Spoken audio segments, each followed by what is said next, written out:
जय माता की। सभी भक्तों और सभी मित्रों को जय माँ कामाख्या। भक्तों, आज एक महारहस्य आपको बता रहे हैं और वह रहस्य अनेक वर्षों से गुप्त था, परंतु आज आप सभी के सामने हम इसे प्रकट कर रहे हैं। और वह रहस्य है कि इस कोरोना से रक्षा हेतु एक दिव्य अवतार हो चुका है हमारे भारतवर्ष में, और वह सिद्ध योगी का अवतार हमारी रक्षा हेतु प्रकट हो चुके हैं। ये दिव्य जानकारी लोक कल्याण के लिए आज पहली बार YouTube पर आप सभी के सामने हम बता रहे हैं, और इस महामारी के संकट पर हम अपने ज्ञान के खजाने के द्वार आप सभी के लिए खोल रहे हैं। जो भी गुप्त था वो सभी प्रकट कर रहे हैं।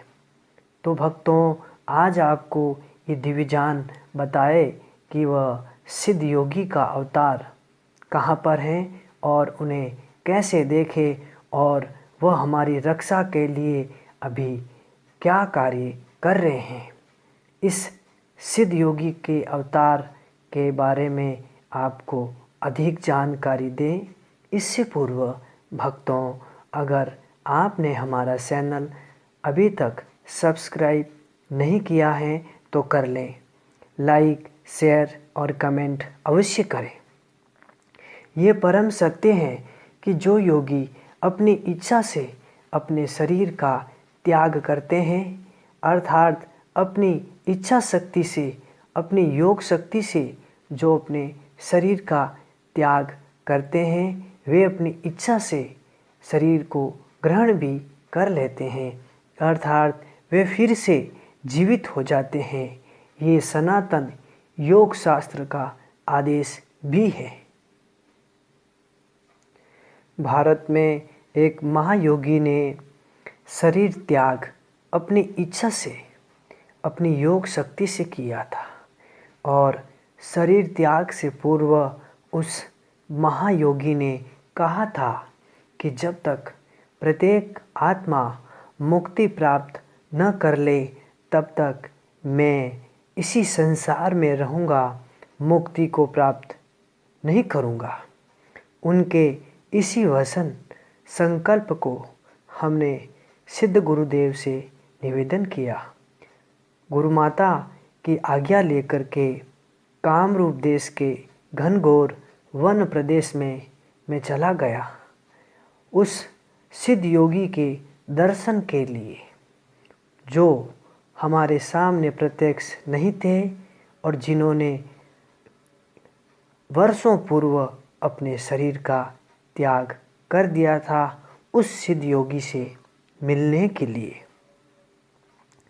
परंतु ये भी विलक्षणता देखिए कि उस भयानक वन प्रदेश में चारों ओर इतने वृक्ष खड़े थे कि सूर्य का प्रकाश भी पृथ्वी पर नहीं पहुंच सके। ऐसे निबिड़ वन में दलदल युक्त भूमि और हिंसक जानवर, जिनमें जंगली हाथियों के झुंड, व्याघ्र, सिंह, अजगर, सर्प आदि से भरा हुआ था वह वन प्रदेश। परंतु मुझे आदि शक्ति दिव्य महामाया कामाख्या देवी पर पूर्ण श्रद्धा थी, अपने सिद्ध गुरु पर पूर्ण विश्वास था। फिर भी वन में पहुंचने पर भय मिश्रित आनंद का अनुभव हो रहा था। कभी भय लग रहा था तो कभी आनंद भी अनुभव हो रहा था। माँ कामाख्या का स्मरण करके और अधिक गहरे वन में जा रहा था। आंखों से अश्रु निकल रहे थे।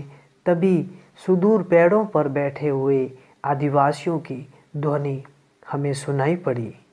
तांत्रिक बाबा, आगे मत जाओ, आगे गणेश बाबा, अर्थात हिंसक जंगली हाथी हैं और वे तुमको मार देंगे। मैंने पीछे मुड़ करके उनसे कहा, माँ कामाख्या बुला रही हैं और मैंने बाल हट पकड़ करके उनकी बातों को अनसुना करते हुए घने वन प्रदेश में चलता ही गया।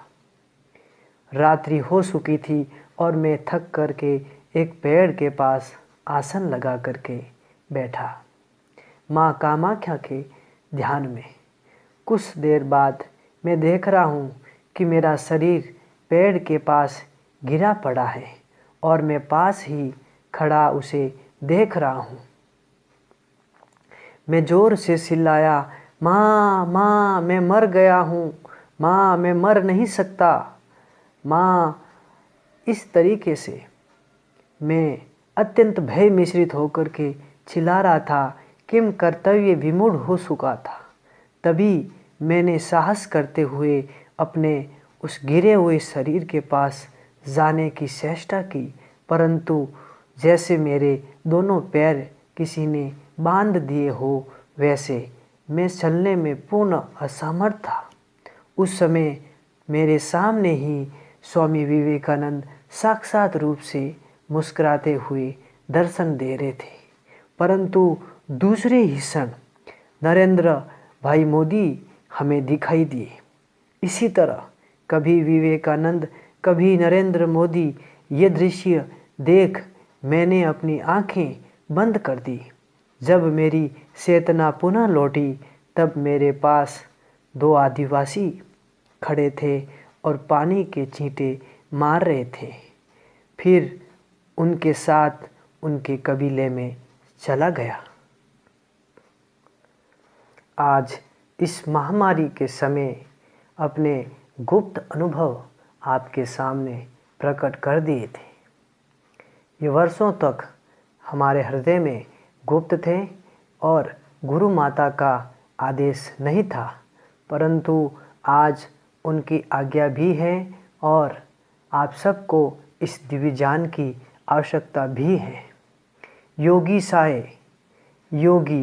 साहे जब किसी भी जीवित शरीर में प्रवेश कर सकते हैं अथवा किसी मृत शरीर में भी प्रवेश कर सकते हैं।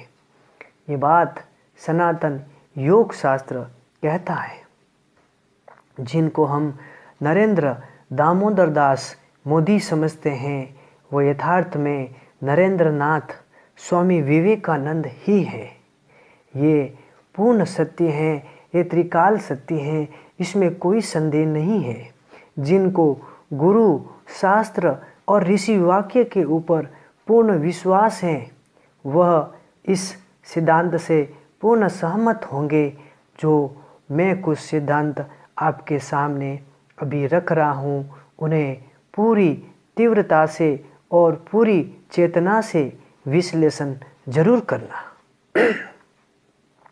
और वह प्रत्यक्ष प्रमाण है आपके सामने, जरा ध्यान से सुने। प्रचंड तेज और मंत्रमुग्ध करने वाले उनके भाषण माँ भारती और भारत के लोगों के प्रति उनका पूर्ण समर्पण, अटूट देशभक्ति और सनातन धर्म के लिए पूरा समर्पण, अटूट देवी भक्ति और अटूट शिव भक्ति,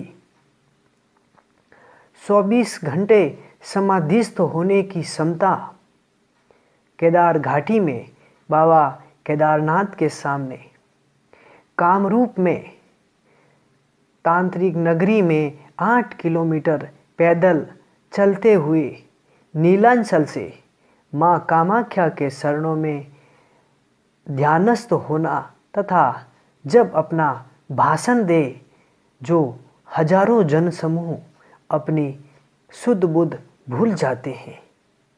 ये विशेष सिद्धांत जो केवल विवेकानंद के अलावा अन्य कोई योगी नहीं कर सकता है, ये आपसे आज पूरे उद्घोष के साथ, पूरी चेतना के साथ इस महासत्य को प्रकट कर रहा हूँ। हम सभी भाग्यशाली हैं कि मोदी जी के रूप में साक्षात स्वामी विवेकानंद के दर्शन और उनकी अमोघ वाणी को सुनने का सौभाग्य प्राप्त हो रहा है। तथा ये भी ध्यान दे कि इस संकट के समय वो हम सब की भारतवासियों की रक्षा करने में पूर्ण समर्थ होंगे। इस वीडियो को जितना हो सके आगे भेजें, अधिक से अधिक शेयर करें, ताकि एक सामान्य मानवी भी स्वामी विवेकानंद एक महासिद्ध अवतार के दर्शन कर सके और कोरोना रूपी इस महामारी में श्री मोदी जी की हर आज्ञा का पालन करने और लॉकडाउन में पूरा सहयोग करने, अपने घरों में रह कर के जैसी वो आज्ञा दे वही करे, क्योंकि ये मोदी जी के रूप में स्वामी विवेकानंद की आज्ञा है। आप सभी और हम सभी के प्राण बच जाएंगे उनकी आज्ञा का पालन करने से, ये त्रिकाल सत्य है। और ये भी ध्यान दे, ऐसा प्रधानमंत्री न कभी हुआ है और न कभी होगा, न भूतो न भविष्यति यथा भारती भारती पुकारती। तो सभी भक्तों को पूर्ण हृदय से आज पूरी आत्मता के साथ आप सबके कल्याण की इच्छा करते हुए जय माता की।